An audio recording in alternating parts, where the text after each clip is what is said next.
நம்ம வந்து பித்தளை ஜாமான் இப்போ கழுவி வச்சுருக்கோம். எப்படி இருக்குதுன்னு பாருங்கள். ஆனால் வந்து செவ்வாய் வெள்ளி கழுவக்கூடாது. அதே மாதிரி மத்தியானத்து நேரத்தில் அப்புறம் வெயில் டைம்லலாம் கழுவக்கூடாது. வந்து மத்தியானம் டைம்னா ஒரு 12 மணிக்கு அந்த மாதிரிலாம் கழுவக்கூடாது. அதே மாதிரி ஈவினிங் வந்து 5 மணிக்கு மேலே கழுவக்கூடாது.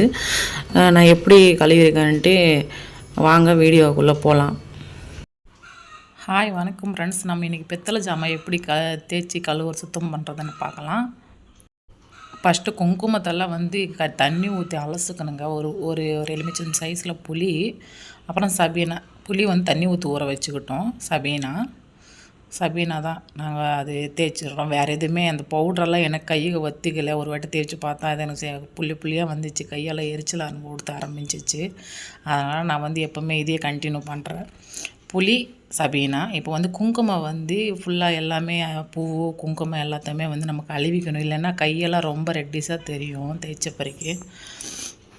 வேணுமானா நமக்கு வந்து இந்த சோப் ஆயில் இருக்குது இல்லைங்களா, பாத்திரம் கழுவுறது, அந்த எண்ணெய் பீசு போகிறதுக்கு வேணுமானா யூஸ் பண்ணிக்கலாம். சபீனா வந்து தேய்ச்ச அந்த ரஃப்பாக இருக்கிறனால தேய்ச்சதுனால நம்மளுக்கு வந்து அந்த நல்லா பளிச்சுன்னு தான் தெரியுமே கண்டு அந்த பிசு பல்லாம் போகாது அந்த அளவுக்கு. அதனால் நான் வந்து வேணுமானா மட்டும்தான் கொஞ்சம் அது போட்டுப்பேன். சோப் இல்லாத நம்ம வந்து அந்த லிக்விட் இருக்குதுங்களா, விம் லிக்விட் அந்த மாதிரி அதை நம்ம கொஞ்சம் ஃபஸ்ட்டு கொஞ்சம் வச்சு தண்ணியில் ஊற்றி கொஞ்சம் ஒரு 2 ட்ராப் போட்டுட்டு தண்ணி ஊற்றிட்டு அலசிக்கலாம். ஆனால் நான் வந்து அது இதுக்கு பண்ணலை. இதுக்கான எனக்கு அவ்வளோ எண்ணெய் பிசு தெரியல. இப்போ எல்லாமே குங்குமத்தெல்லாம் க்ளீன் பண்ணியாச்சா. இப்போ வந்து புளி ஃபஸ்ட்டு அப்ளை பண்ணிக்கணும். ரொம்ப தேய்க்கக்கூடாது. புளி அப்ளை பண்ணாலே போதும். அதிலே நம்மளுக்கு பளிச்சுன்னு லைட்டாக வந்துடும். அதுக்கப்புறம் தான் சபீனா போட்டு நாங்கள் தேய்க்க போகிறோம். பாருங்கள், ஒன்று தேய்ச்சி காய வச்சுருக்கேன்.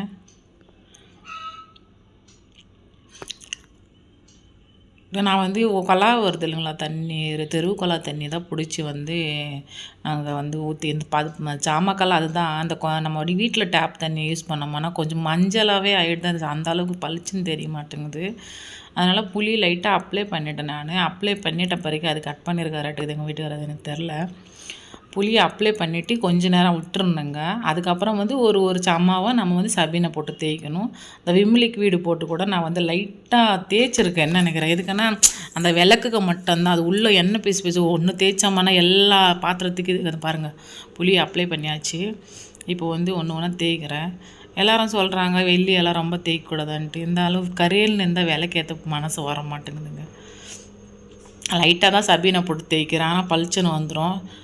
ஆனால் நான் எதுவுமே யூஸ் பண்ண மாட்டேங்க. இது தாங்க நல்லா தான் இருக்குதுங்க. ஆனால் எங்கள் சாமான் லாஸ்ட்டில் பாருங்கள் எப்படி இருக்குதுன்ட்டு பளிச்சுன்னு இருக்குது. ஆனால் வெயிலெல்லாம் காய வைக்கக்கூடாதுங்க. புள்ளியாக வந்து துணி வச்சு தொடச்சா போதும். புள்ளியாக இருக்கும்.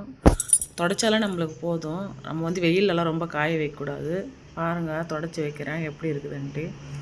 லைட்டாக காஞ்சா போகிறோம். இல்லைனாங்க புள்ளியாக வந்துடும். அது நம்மளுக்கு வந்து கரையாக தெரியும். பாருங்கள் எப்படி இருக்குதுன்ட்டு.